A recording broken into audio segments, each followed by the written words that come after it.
വളരെ ഹെൽത്തി ആയിട്ടുള്ളൊരു റാഗി സ്മൂത്തി റെസിപ്പിയാണ്. അതുകൊണ്ട് ഒരു 3 ടേബിൾ സ്പൂൺ നമ്മൾ റാഗി എടുത്ത് വെക്കുന്നുണ്ട്. നമ്മൾ കുഞ്ഞുങ്ങൾക്കൊക്കെ കുറുക്കി കൊടുക്കുന്ന ആ റാഗി ഇല്ലേ, അപ്പോൾ ആ റാഗിപ്പൊടി തന്നെയാണ് എടുക്കുന്നത്. ഒരു 3 ടേബിൾ സ്പൂൺ കണക്കാക്കി ഞാൻ എടുക്കുന്നുണ്ട് കേട്ടോ. അപ്പോൾ 3 പേർക്ക് കണക്കാക്കിയിട്ടാണ് ഞാൻ ഉണ്ടാക്കുന്നത്. അപ്പോൾ നിങ്ങൾക്ക് കൂടുതലായിട്ട് വേണമെന്നുണ്ടെങ്കിൽ അതിൻ്റെ അളവൊന്ന് കൂട്ടി കൊടുക്കുക. പിന്നെ ഒരു കപ്പോളം വെള്ളം ഒഴിച്ച് കൊടുത്തിട്ട് നല്ല രീതിയിൽ കട്ടയില്ലാതെ ഒന്ന് മിക്സ് ചെയ്ത് വെക്കുന്നുണ്ട്. അത് നല്ല രീതിയിലൊന്ന് മിക്സ് ചെയ്തതിന് ശേഷം നമ്മൾ ഇതിനകത്ത് പഞ്ചസാരയല്ല ചേർക്കുന്നത്. വളരെ ഹെൽത്തിയാണ് ഞാൻ പറഞ്ഞത്, അതുകൊണ്ട് തന്നെയാണ്. നമ്മൾ ശർക്കരയാണ് കേട്ടോ. ഇവിടെ ഇങ്ങനെ ക്യൂബ്സ് ആയിട്ടാണ് ശർക്കര എനിക്ക് കിട്ടാറുള്ളത്.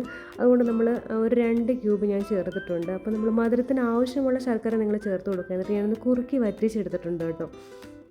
ഇതൊന്ന് തണുക്കട്ടെ. ഇനി നമുക്ക് മിക്സിയുടെ ജാർ എടുത്ത് വെക്കുക. എന്നിട്ട് അതിലേക്ക് നമ്മൾ ചേർത്ത് കൊടുക്കുന്നത് നമ്മൾ കുറുക്കി വറ്റിച്ച നമ്മളുടെ ഈ റാഗി ഇല്ലേ, കുഞ്ഞുങ്ങൾക്കൊക്കെ നമ്മൾ കുറുക്കുണ്ടാക്കി കൊടുക്കാറില്ലേ, സംഭവം അത് തന്നെ. നമ്മൾ അങ്ങനെ കുറുക്കി എടുക്കുക. എന്നിട്ട് നമ്മൾ ആ മിക്സിയുടെ ജാറിലേക്ക് തണുത്തതിന് ശേഷം ഇട്ട് കൊടുക്കുക കേട്ടോ. പിന്നെ ഇതിലേക്ക് നമ്മൾ ചേർക്കേണ്ടത് വളരെ ഹെൽത്തി ആയിട്ടുള്ള ഡ്രിങ്ക് അല്ലേ, അപ്പം നമ്മൾ ചേർത്ത് കൊടുക്കേണ്ടത് ഒരു ആപ്പിൾ ചേർക്കുന്നുണ്ട്, ഒരു ചെറുപഴം അരിഞ്ഞ് ചേർക്കുന്നുണ്ട്.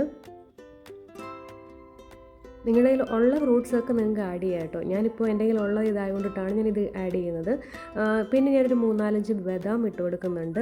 പിന്നെ 1 ടേബിൾ സ്പൂണോളം കൊക്കോ പൗഡർ, അത് തികച്ചും ഓപ്ഷണലാണ്. പിന്നെ നമ്മൾ ചേർക്കുന്ന റോസ്റ്റ് ചെയ്ത് വെച്ചിരിക്കുന്ന 2 ടേബിൾ സ്പൂൺ ഓട്സ് ചേർക്കുന്നുണ്ട് കേട്ടോ. അപ്പോൾ ഈ കൊക്കോ പൗഡറൊക്കെ തികച്ചും ഓപ്ഷണലാണ്. പിന്നീടാണ് നമ്മളുടെ മെയിനായിട്ടുള്ള സംഭവം ചിയാ സീഡാണ് കേട്ടോ. ചിയാ സീഡ് സോക്ക് ചെയ്ത് വെച്ചിട്ടുണ്ടായിരുന്നു. അത് ഏകദേശം ഒരു 2-2.5 ടേബിൾ സ്പൂണോളം ഞാൻ ചേർത്ത് കൊടുക്കുന്നുണ്ട്. ഇത് നല്ല രീതിയിൽ തന്നെ ഒന്ന് ബ്ലെൻഡ് ചെയ്ത് നമുക്ക് എടുക്കാം. പിന്നെ നമുക്കിതിലേക്ക് ചേർക്കേണ്ട നല്ല തണുത്ത പാലാണ്. ഞാൻ ഫ്രീസറിൽ തണുപ്പിക്കാൻ വെച്ചിട്ടുണ്ടായിരുന്നു. പാല് തണുപ്പിച്ചത് കൂടി ചേർത്തിട്ട് മിക്സിയിൽ നല്ല രീതിയിൽ